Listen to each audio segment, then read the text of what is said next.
بجد تحفه، فكره اخد عليها براءه اختراع.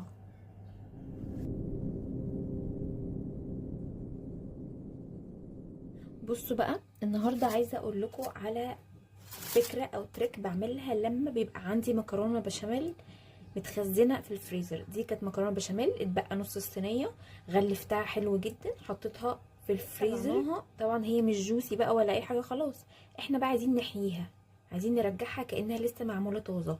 فتعالوا بقى نشوف هنعمل فيها ايه. هحتاج كوبايه لبن، احط علبه كريمه، ازود لها معلقه دقيق، شويه ملح، شويه فلفل.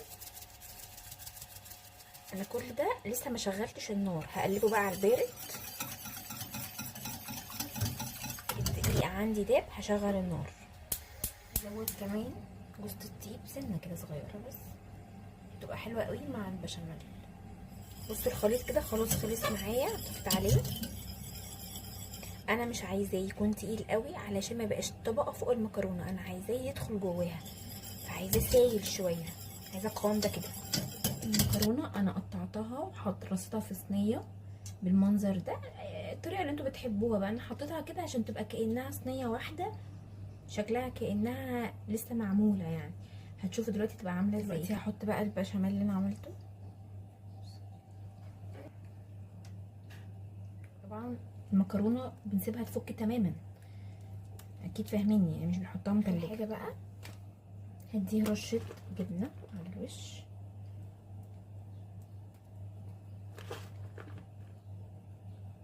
شكلها تحفه.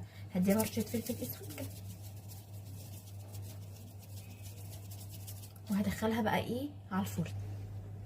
بصوا بجد كلموني عن جمالها، حد يصدق ان دي مكرونه بشاميل متسخنه؟ تعالوا بقى نقطعها ونشوفها.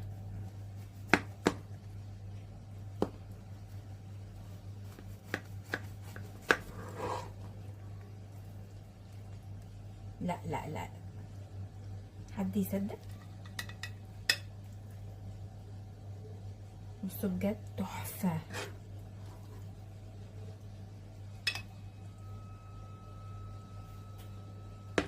بصوا عامله ازاي، استحاله حد يصدق ان المكرونه دي متسخنه.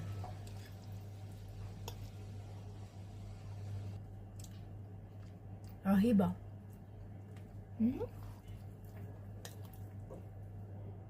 بجد